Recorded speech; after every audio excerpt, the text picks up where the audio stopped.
Трофим Борисов лежал в душном бараке, ожидая смерти. Он молил судьбу, чтобы это произошло скорее, чтобы не было больше мучений. Были минуты, когда он совсем не чувствовал свое тело. В этой туманной зыби появлялись и исчезали лица знакомых и родных.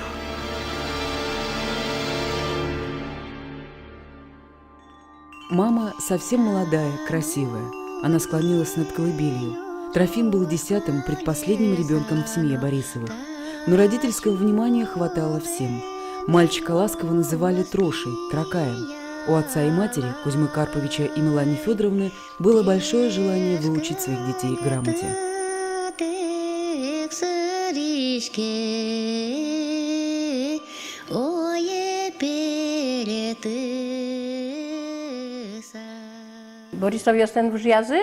В Борисовых так повелось. Мальчишек старались научить грамоте. И дедушка, и отец Трофима Борисова тоже умели читать и писать. Поэтому Тракая решили отдать в приходскую школу. Но мальчишка уже умел читать, знал русский язык.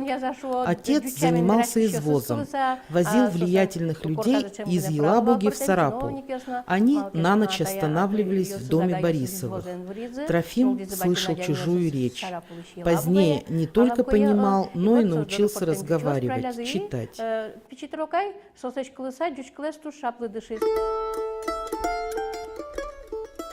Как бы сложилась судьба Троши Борисова, если бы случай не свел его с местным государственным чиновником, помощником прокурора Сарапульского окружного суда Николаем Миловидовым. По долгу службы ему нередко приходилось ездить из Сарапула в Елабугу. Дорога проходила через Кизеково. В доме Кузьмы Карповича Борисова он останавливался.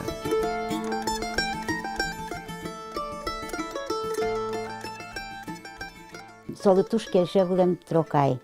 И со мисчкониш пенокуно мисчквал. Николаю Миловидову очень нравился маленький Тракай. Рассказывали такой случай. Когда он останавливался у нас, никогда не умывался под рукомойником. Просил Тракая полить ему на руки. Однажды увидел, как Тракай читает какую-то научную книгу.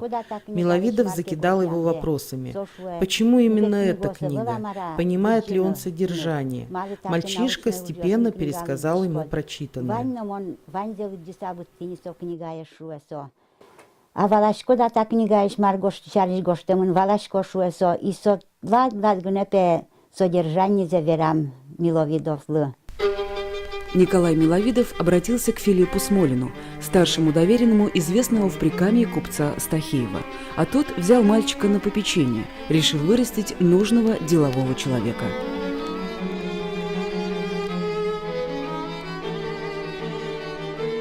Стахеев Стахеев отправляет его в Казанское техническое училище. Трофим Борисов вместо 4 лет программу проходит за 2 года. У него возникает желание учиться дальше. Молодой человек решает поступить в Петербургский университет на историко-филологический факультет. Вместе с ним подают документы 112 абитуриентов. И Трофим оказывается в числе 13 поступивших в высшее учебное заведение.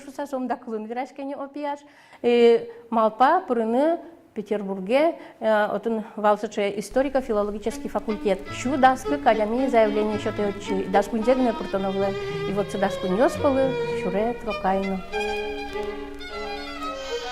Накануне Пасхи, в день Великого Четверга, вся деревня приходит в движение.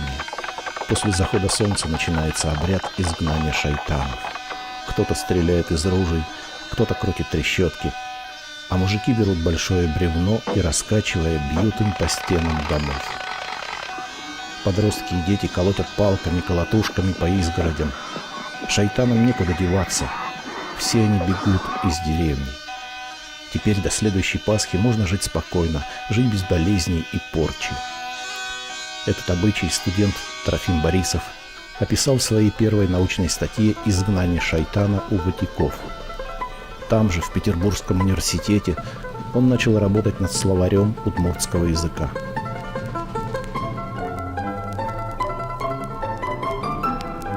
Прекрасное начало, но весной перед сессией Трофим Борисов заболел, не сдав экзамены, вернулся домой. Молодой человек все лето не расставался с мыслью об учебе, но он решил перевестись из Петербургского университета на медицинский факультет Казанского университета. Обратился с прошением к ректору. Со своей стороны я убедительно прошу принять меня на медицинский факультет. К медицинским наукам имею особенное призвание. Рассматривая мои документы, обратите внимание на мое ватятское происхождение. Я один из первых инородцев Казанского края, которому открылись бы двери университета. Поэтому, приняв меня в свой университет, вы тем самым окажете культурную помощь целой народности. Трофим Борисов стал студентом Казанского университета. Весной 1917 года получил диплом врача. Он стал первым удмуртом, получившим высшее медицинское образование.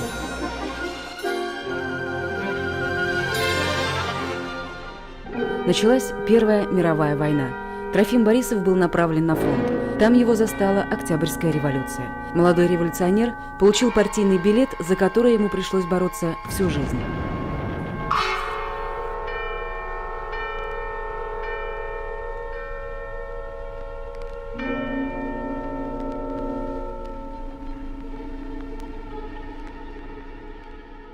Сул богатые валуны, баджим тодосчи, этнограф, малакешуно, Он мог стать ученым-этнографом. В Петербургском университете Борисов успел собрать богатый этнографический материал.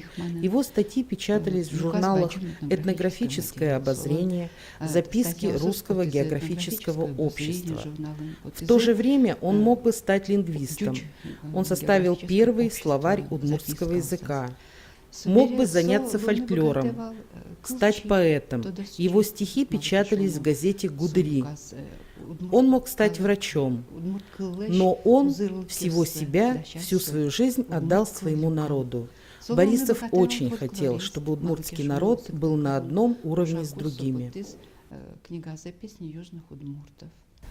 Туж узылакюсе бичас. Обогатевал луны поэт, малкишуна Гудыри газетин, сотрос подтылис Гулбурьосе, со луны богатевал, но Луисо вели то диш валаш врач. Олукин на луну богатевал, но со вань шулемзе, вань тодон лексе, вань вижзе, що ти з удмурт каликли, малкешуно, туж гесно яратевал со каликсе. Лагерь НКВД в Актюбинске. Бесконечные черные бури тяжелой пыли. Они иссушают тело и душу. От них невозможно спастись даже в тени барака. Пришли какие-то люди. «Еще жив», — услышал Борисов глухой голос. И снова темнота. И снова в темном воздухе появились картины воспоминаний. –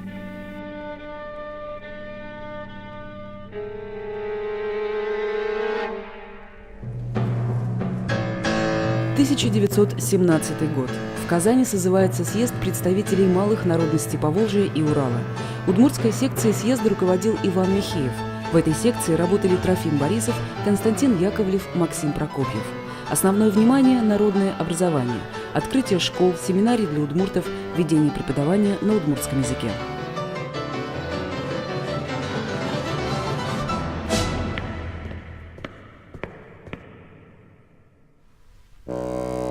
Вопрос об открытии семинарий для удмуртов снова поднялся в 1918 году. Тракай Борисов в это время уже был председателем исполкома Совета депутатов Елабужского уезда.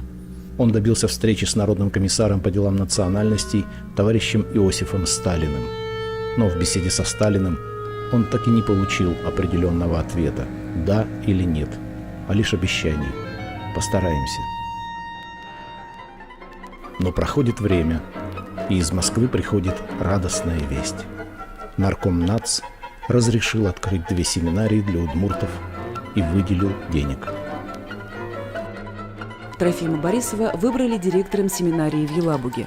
На нем была колоссальная нагрузка. Он занимал несколько должностей одновременно.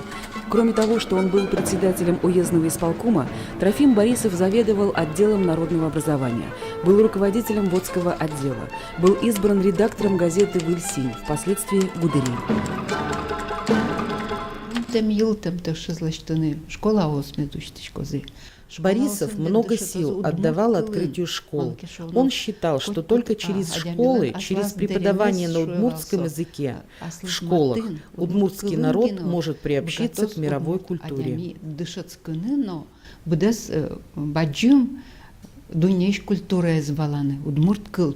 Исо шурес шоте тоже но удмуртёсла дышечканы исте.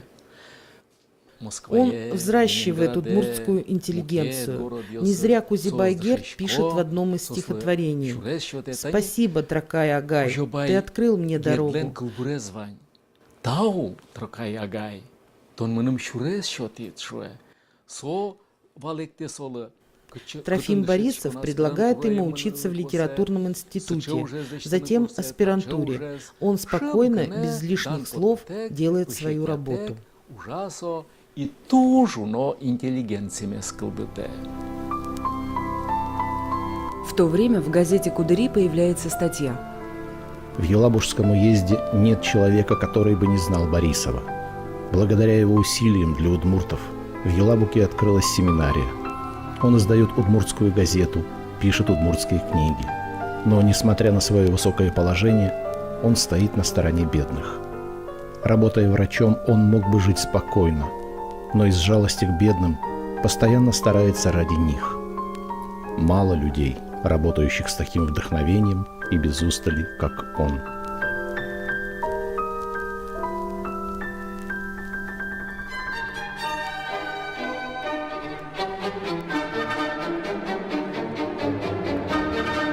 Надежда Крупская в 1919 году в своем дневнике напишет: «Дело народного образования в городе Елабуга и уезде поставлено сравнительно хорошо.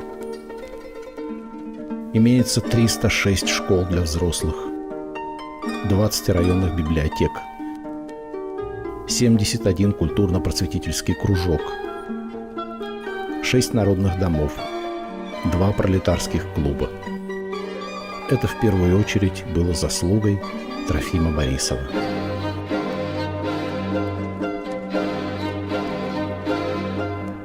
Трофим Кузьмич Борисов Вань кужим здесь что-то пуришкиес ныршети удмуртёслеш съездес орчитонес люканы. Трофим Борисов был одним из организаторов первого съезда удмуртов. Он состоялся в Елабуге в 1918 году.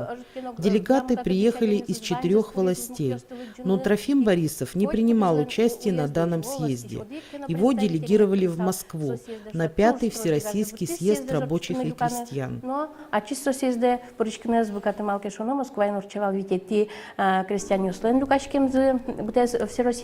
И Трофим Борисовец отчележится. На первом съезде удмуртов главным стал вопрос о самоопределении. Делегаты отвергли идею вхождения в Татаро-Башкирскую республику. Максим Прокопьев, председатель первого съезда, писал: «Что нужно татарам, может оказаться ненужным удмуртам. Если мы, удмурты, войдем в эту республику, то просвещение к нам будет идти через татар. Самое большое окно к свету для нас на русской стороне». Но началась гражданская война. Претворение в жизнь решения съезда отложилось.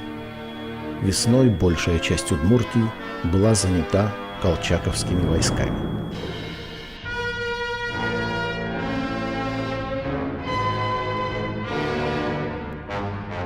Там не до национальных проблем было. Там вопрос был вообще существования советской власти. Все усилия брошены были на победу над контрреволюционными силами, как говорили тогда. И поэтому проблемы национального устройства России, они стали решаться только начиная с 19 года, и не сразу, конечно. К 10 сентября, что мы чудо Второй съезд трудящихся удмуртов прошел 25 сентября 1919 года в Сарапуле. Из 8 уездов 4 губерний было направлено 109 делегатов. Председателем съезда был избран Трофим Борисов. Главный вопрос – государственное строительство. И автономия шаричнотатен Иван Пухтемен Валнисокуек, и кукети удмуртиосты душетон. Вот та съезд, тур, зол юртиз, удмуртиослы, айсилейс, самосознание за свулигез джутуны. Было решено создать Центральный комиссариат по делам удмуртов. В комиссариат было избрано 5 человек, председатель Трофим Борисов. Но он свое место руководителя предлагает Иосифу Наговицыну. Тот соглашается. ЦК РКПБ утверждает Иосифа Наговицына в должности комиссара по делам удмуртов, Трофима Борисова – заместителем комиссара. Это был удмурт, профессиональный революционер. Значительно долгое время он был за границей в эмиграции, работал на шахтах, в том числе в Бельгии, был он в Голландии, в Англии был. Я думаю, Борисов считал, что на месте председателя комиссариата должен быть профессиональный, авторитетный революционер. Только таким образом можно было решать дела быстро. Поэтому он отказался. Вместо него самого могли утвердить незнакомого человека, не удмурта. Поэтому он и предложил Наговицыну свое место. В комиссариате катастрофически не хватало удмуртских кадров. Работников, владеющих удмуртским языком и маломальски образованных людей, направляли со всей губернии. Культурный уровень удмуртов действительно был низким. Огромный процент безграмотности, ничтожно маленькое количество школ и школьных работников, зачатки внешкольных и дошкольных учреждений. Трофим Борисов считал, что проблему может решить только автономия.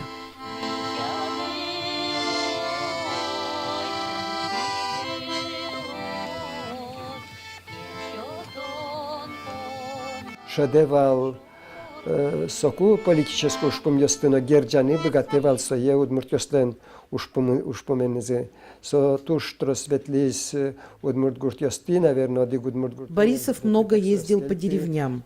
Я думаю, что он был во всех удмуртских деревнях. Объяснял, что такое автономия. Он работал над картой, над конституцией. Мой отец говорил, его брат Трофим Борисов 2 недели ездил по деревням, чертил карту будущей удмуртской автономии. Рассказывал о том, что Наговицын был против автономии, настаивал, что организовывать ее нужно позднее. А все потому, что среди удмуртов нет подготовленных кадров, и работать будет сложно. Но Трофим Борисов настаивал на своем. В эти дни слово «автономия» не сходило с уст многих удмуртов и русских. Этот вопрос обсуждался на Всероссийской конференции коммунистов-удмуртов и Всероссийском съезде удмуртских работников просвещения и социалистической культуры. Они были организованы в 1920 году с разницей в 4 дня. Было принято решение автономии удмуртского народа быть. Предложение, выдвинутое об организации удмуртской автономии, встретило поддержку в ЦК РКПБ. Подписан был первый документ 2 ноября 1920 года. Владимир Ильич Ленин, как председатель Совнаркома, подписал. И с пометкой направить его в ЦИК, поскольку Всероссийский Центральный исполнительный комитет тогда съезда Совета был высшим органом государственной власти, а Совнарком как исполнительная власть. Он подготовил вот проект постановление, он переправлен. И вот 4 ноября 1920 года уже публикуется совместное, принимается, вернее, совместное постановление в ЦИК, Всероссийского Центрального исполнительного комитета, и Совета народных комиссаров РСФСР. Вот второй документ уже подписали Михаил Иванович Калинин как председатель в ЦИК и Владимир Ильич Ленин как председатель Совнаркома. В этот знаменательный день, 4 ноября 1920 года, удмуртская интеллигенция ликовала. Не разделял общие радости только Трофим Борисов. Его настроение уловил Кузибай Герд. После торжественного собрания он зашел к нему в кабинет.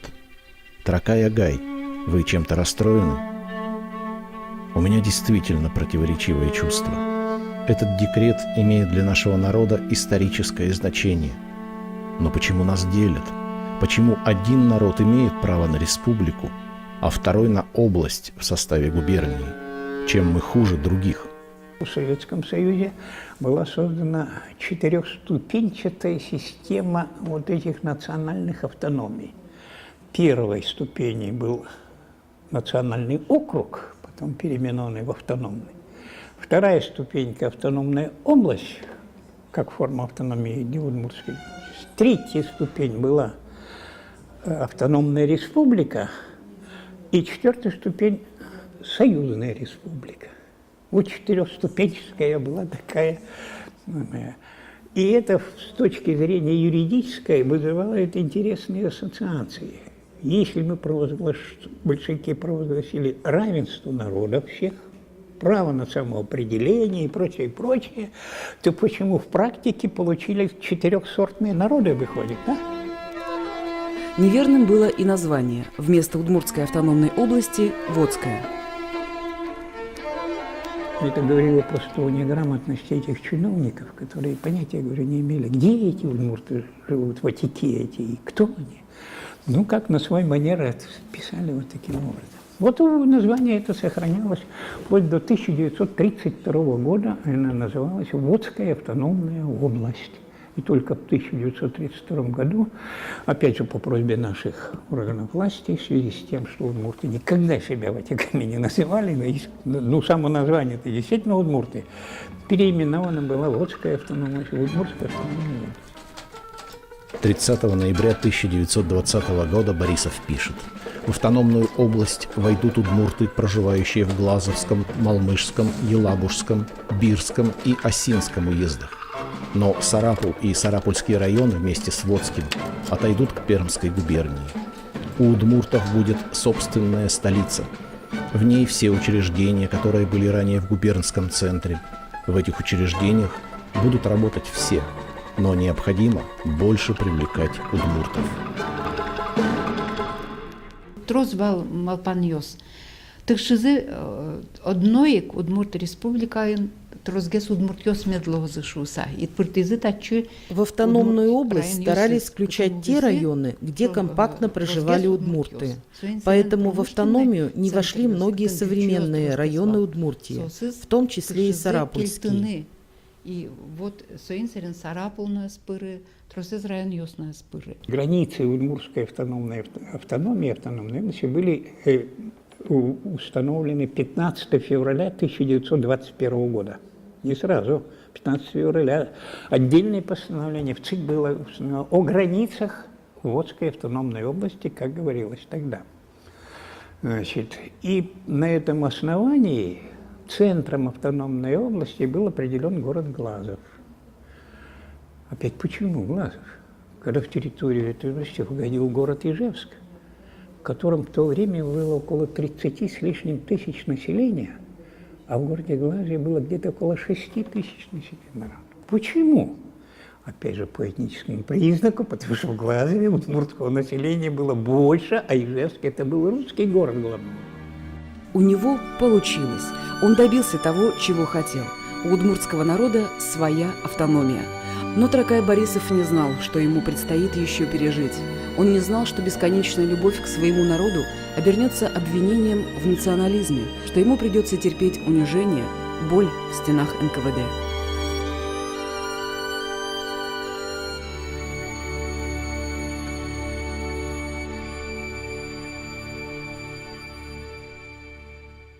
Борисов вновь услышал отдаленный недовольный голос. «Живуч, зараза! Все еще дышит!» Хотелось крикнуть, чтобы помогли умереть, коль так не терпится. Но не успел, потерял сознание. И вновь из тьмы появились знакомые лица.